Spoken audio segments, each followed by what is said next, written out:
회개가 필요한 이유. 왜 지금 회개를 말해야 하는가?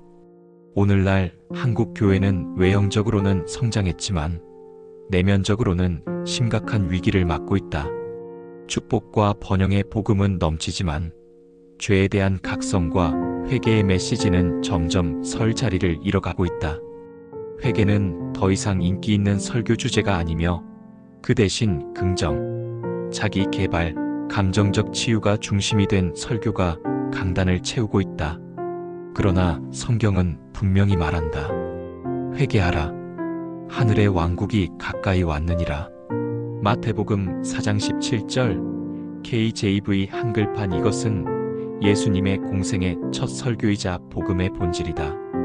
회개는 선택이 아니라 필수이며 구원의 문을 여는 열쇠다. 이 글에서는 왜 회개가 오늘날 우리에게 절박하게 필요한지를 성경을 중심으로 고찰하고자 한다.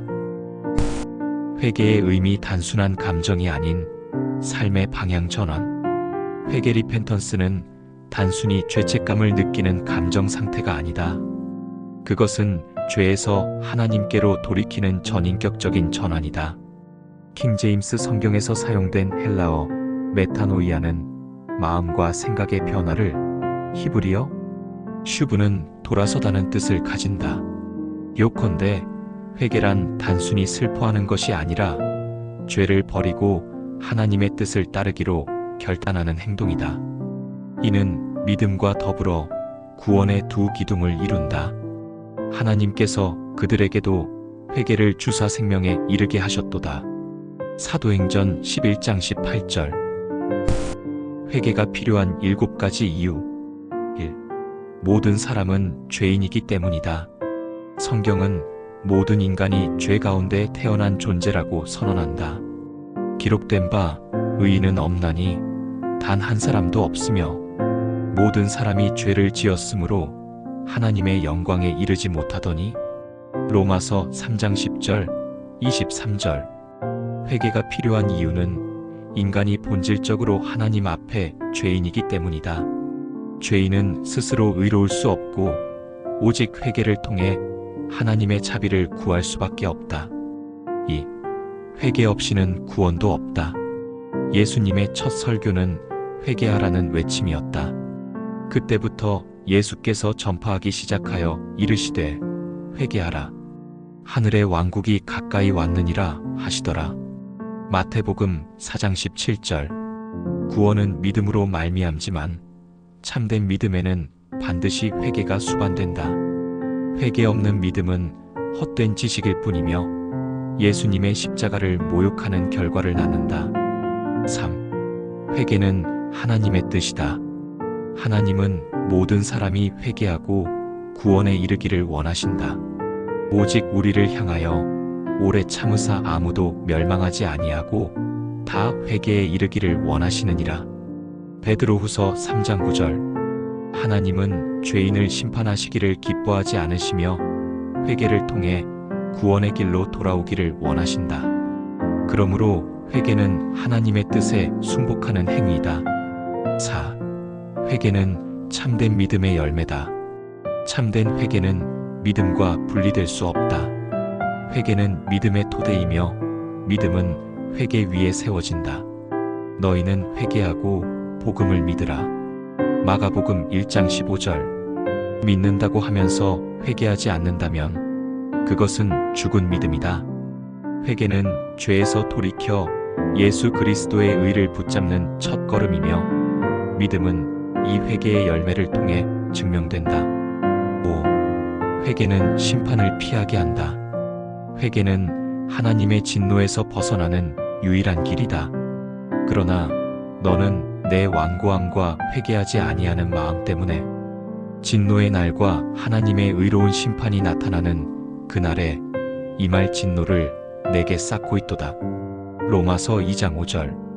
심판은 회개하지 않은 자에게 임한다. 그러나 회개하는 자는 하나님의 자비를 경험하며 생명의 길로 들어간다. 6. 회개는 성령의 역사이다. 회개는 인간의 의지로만 가능한 것이 아니다. 그것은 성령께서 인간의 마음을 감동시키고 죄를 깨닫게 하시며 돌이키게 하시는 역사이다. 하나님께서 그들에게도 회개를 주사 생명에 이르게 하셨도다. 사도행전 11장 18절. 성령의 감동을 받을 때 회개할 수 있는 기회가 열린다. 따라서 은혜의 때를 놓치지 말아야 한다. 7. 회개는 삶의 열매로 이어져야 한다. 회개는 단순히 마음속의 후회로 끝나는 것이 아니라 삶의 방향이 바뀌는 것이다. 회개에 합당한 열매를 맺으라. 마태복음 3장 8절. 즉, 회개한 사람은 말뿐 아니라 행동과 삶의 열매로 그 증거를 보여야 한다. 거룩한 삶, 순종하는 삶, 죄와 싸우는 삶이 바로 회개의 열매다. 회개의 실제의 예 다윗, 베드로, 그리고 탕자. 성경은 회개의 본을 보여주는 인물들로 가득하다. 그중 대표적인 인물 셋을 살펴보자. 1. 다윗. 다윗은 간음과 살인의 죄를 범했지만 나단 선지자의 책망 앞에 진심으로 회개했다. 시편 51편은 그의 회개의 절규이다. 오 하나님이여, 주의 인자하심을 따라 나에게 긍휼을 베푸시며 주의 많은 자비하심에 따라 내 범법들을 지워주소서. 시편 51편 1절. 하나님은 그의 회개를 받으시고 다윗을 용서하셨다. 2. 베드로. 베드로는 예수님을 3번 부인하는 죄를 범했지만 그 후 통곡하며 회개하였다. 베드로가 주의 말씀을 기억하고 밖에 나가서 심히 슬피 울더라. 누가복음 22장 62절. 그의 눈물의 회개는 교회 지도자로 세워지는 은혜의 문이 되었다. 3. 탕자. 누가복음 15장의 탕자는 회개의 진정한 본이다. 그는 자신의 죄를 자각하고 아버지께 돌아왔다. 아버지, 내가 하늘과 아버지 앞에 죄를 지었사오니.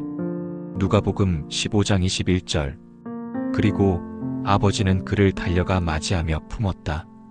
회개는 용서와 회복의 문이다. 결론, 회개는 복음의 문이며 구원의 열쇠이다. 회개는 기독교 신앙의 본질이다. 회개 없는 구원은 없고 회개 없는 믿음은 죽은 믿음이다. 회개는 매일의 삶 속에서 반복되어야 하며 성도의 성장과 성화의 핵심이 된다. 회개를 잃은 교회는 능력을 잃은 교회다. 회개를 잃은 신자는 하나님의 은혜를 경험할 수 없다. 이제 다시 회개의 자리로 돌아가야 한다. 주님은 오늘도 말씀하신다. 회개하라. 하늘의 왕국이 가까이 왔느니라. 마태복음 4장 17절.